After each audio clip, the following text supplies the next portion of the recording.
Hi everyone! Welcome back here in my kusina at ngayon magluluto tayo ng creamy spaghetti sauce. Alam kong napakadami ng version nito, pero this one talaga namang very proud akong i-share kasi napakasarap niya talaga. So if you want to see my version of this dish, just keep on watching.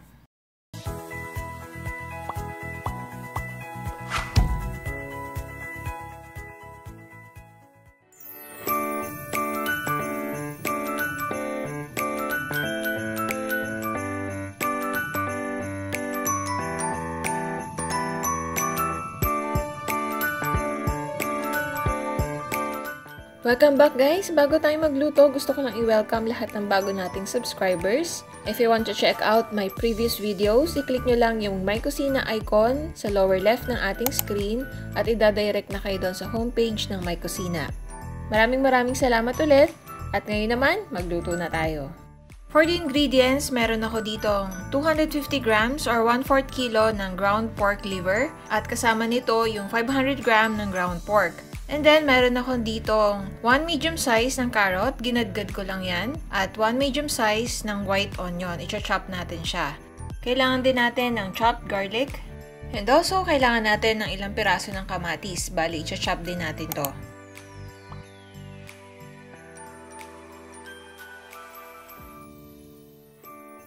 Sa pagluluto naman, ang una kong ginawa, isinangkutsa ko lang yung ating giniling na baboy, kasabay na nito yung giniling na atay. Haluin nyo lang siya ng madalas para hindi siya magbuo-buo. Lagyan na rin natin to ng konting asin para umangat yung lasa niya mamaya. And then kapag natuyo na siya, naubos na yung katas niya, simulan na natin maggisa. Nilagay ko lang sa gilid ng kawali yung karne. Magdagdag lang tayo dito ng konting mantika kung kailangan. And nasa sa inyo na to guys.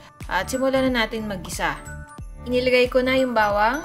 And after that, yung ating sibuyas.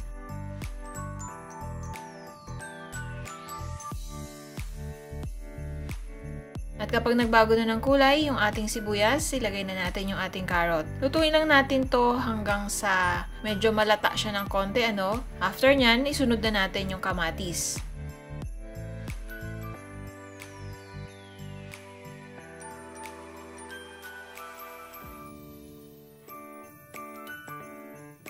Ginisa ko lang to ng mga 2 hanggang 3 minuto hanggang sa medyo malambot na siya at pwede na siyang durug-durugin ng kaunti. At kapag gano'n ang texture niya, pwede na natin itong ihalo doon sa ating karne.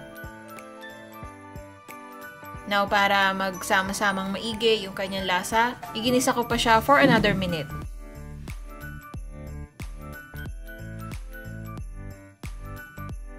And then, magdagdag lang tayo dito ng bagong dikdik na paminta. Mas mabango kasi yun guys, kesa yun sa powdered form na.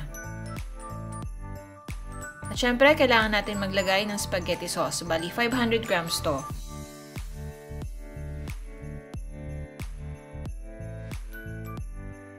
Naglagay din ako dito ng oyster sauce and soy sauce para pampalasa. At konting chili flakes. Ito yung tipo ng spaghetti na pang-adult, Medyo may konting anghang at hindi siya matamis. And then, maglagay tayo ng 250 grams ng tomato sauce para mas lalong maging rich yung ating spaghetti sauce.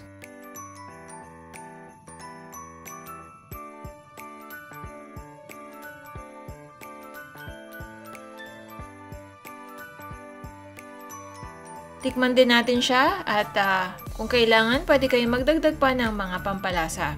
Katulad nito, nagdagdag pa ako ng oyster sauce, soy sauce, and konting asin.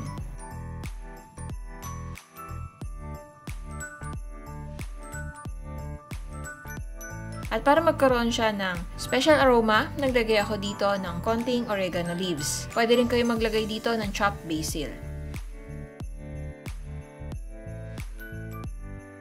And after that, isusunod ko na yung 1 cup of all-purpose cream or isang pakete, Ilalagay lang natin yan at kailangan natin tong lutuin for another minute. Make sure lang na lutong-luto na yung tomato sauce natin kapag naglagay tayo ng all-purpose cream.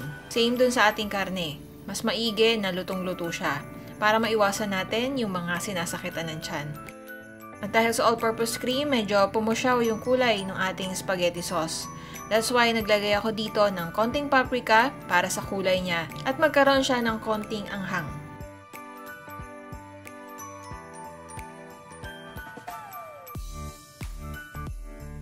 So, tikman na natin. At kapag ready na siya, pwede na tayo mag-serve. So, habang ginagawa ko yung sauce, niluto ko na rin dito yung ating pasta. Sana matry nyo to guys. Napakasarap nito at talaga namang babalik-balikan, ano? Kahit ground pork lang yung ginamit natin, naging napakasarap niya dahil dun sa pork liver. At lagyan na natin siya ng ating cheese. Gaano kadami man ang gusto ninyo, nasa sa inyo yan. At sana matry nyo to guys, talagang napakasarap nito, ano? Lahat ng pinatikim ko nito or lahat ng nakakatikim nito talaga namang nasasarapan at nabibitin dun sa serving na binibigay ko.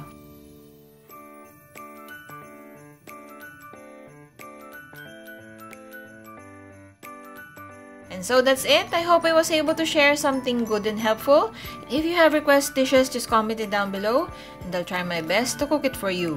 Thanks for watching and see you again on my next video.